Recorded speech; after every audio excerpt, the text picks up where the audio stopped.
Deal good? Yeah. All right, now far away. Wes, how was the week off for you guys? Do you feel like you've got a lot of good work in advance of this week in Notre Dame? Yeah, definitely. A chance to get a head start on those guys, but also a chance to kind of look at yourself, where you started and kind of where you ended up week 8, and a chance to review, kind of problems within the season, and chance to get healthy, refreshed, and a couple good days in on these guys starting out. Coach, what did you see when you did some self-scouting? What did you discover this week, last week? Yeah,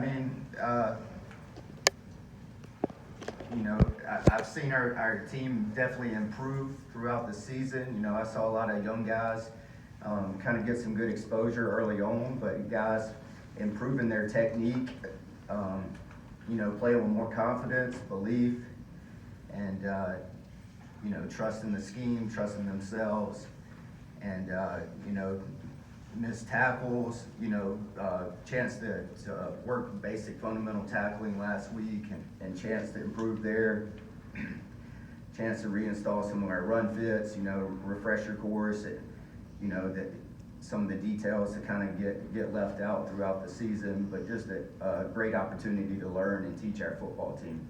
Wes, as part of the self-scouting, do you talk to Coach Streeter and say, like, here's what I see, and does he talk to you and say, here's what I see? Is that any part of that or not really? Yeah, it's more using our support staff guys for that type of stuff. So we do a good job of using our resources. Coach Gross and his staff, they do a good job of self-scouting our defense.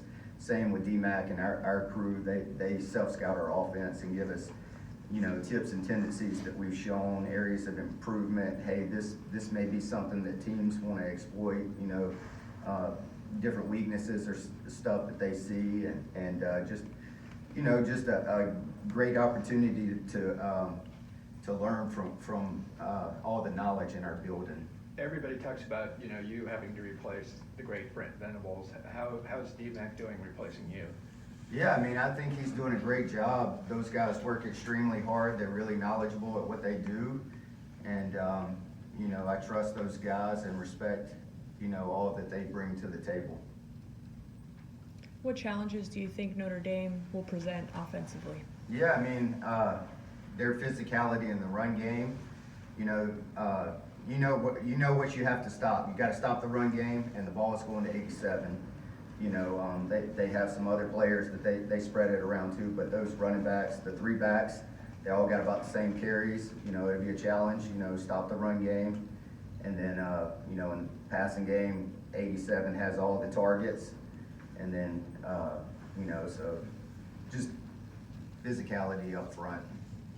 Even though Brian and NXT came back, obviously their conditioning and other parts had a ways to go. How beneficial do you think the off week was, and how long do you think it will be before those two are back to their sort of optimum levels all around, conditioning and all that stuff?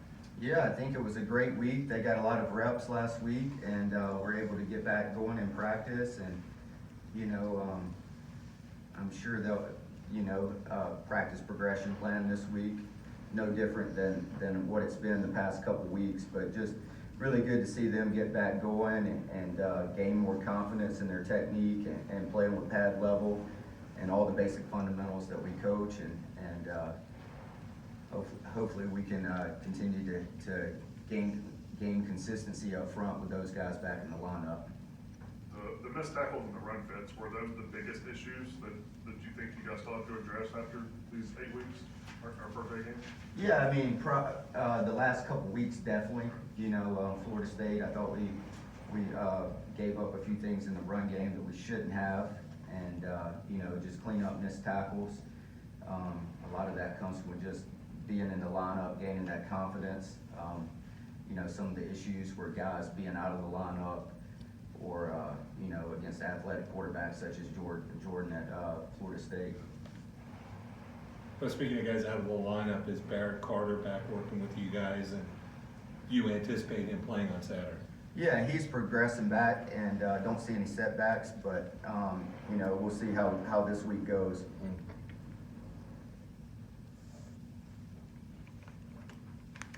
on digitally for Wes? Hey Wes, this is David Hood with TigerNet. Hope you're doing okay.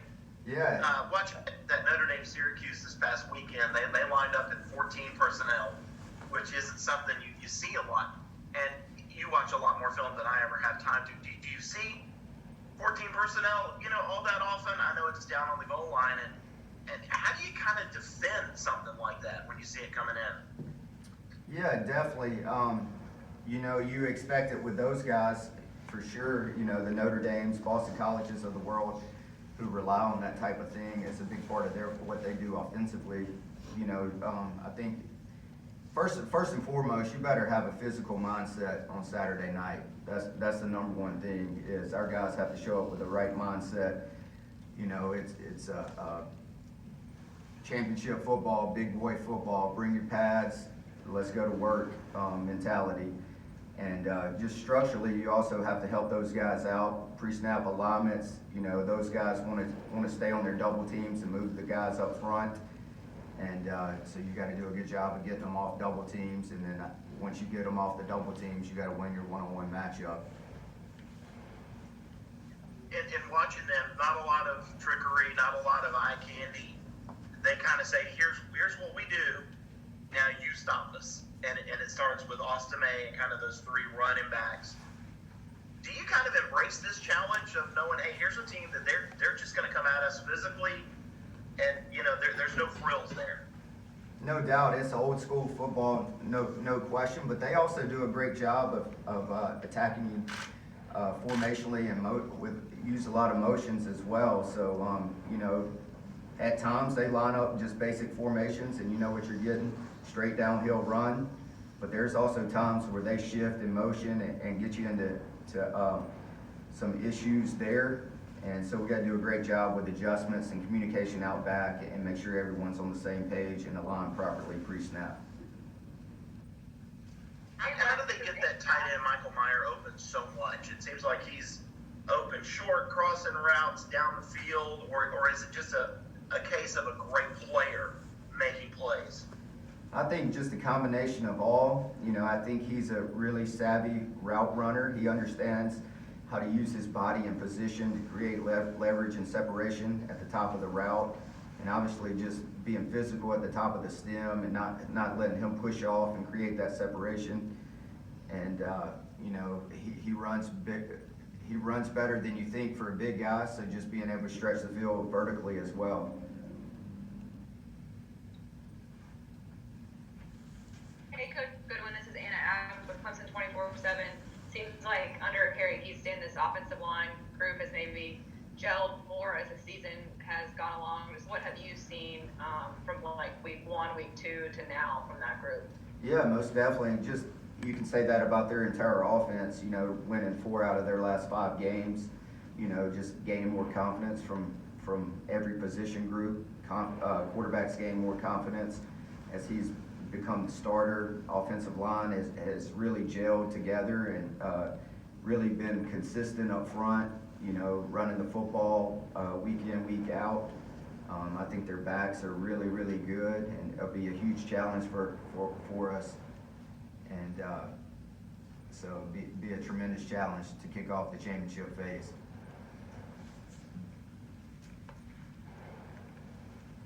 Anyone else for Coach? Is there a moment that stands out of this history, between Clemson and Notre Dame? I know it dates back to the 70s, so you haven't been a part of every game, but, we had the rainy game in 2015, the crazy game in South Bend last year. What moment kind of stands out to you with the history between these two schools? Yeah, I wasn't here for the rain game. I hate to miss that, but, I think it'll be a cool environment to go up there. All the history and rich tradition that program has, playing on a Saturday night in November. It'll be a really cool environment for our guys to kick off our championship phase of the season, and they'll be juiced up and ready to go, no doubt. Wes, 2 years ago, that was kind of a shootout game up there with them. Do you see a lot different out of their offense? Obviously, their coaching structure has changed since then, but is there a lot difference out of the offense that, hung 47 points on you guys a couple of years ago? Yeah, I think, You definitely see his core philosophy and what he wants to do from a passing game wise, run game wise, and just you can see how he's molded it to his different teams the past few years as well. You know, I think their run game was a little different in 2020 than it is now, same as the passing game. But from a play caller, offensive structure, you know, they got stuff they hang their hats on, no doubt. Anyone else for Coach Goodwin? All right, thank you, Cool. Coach.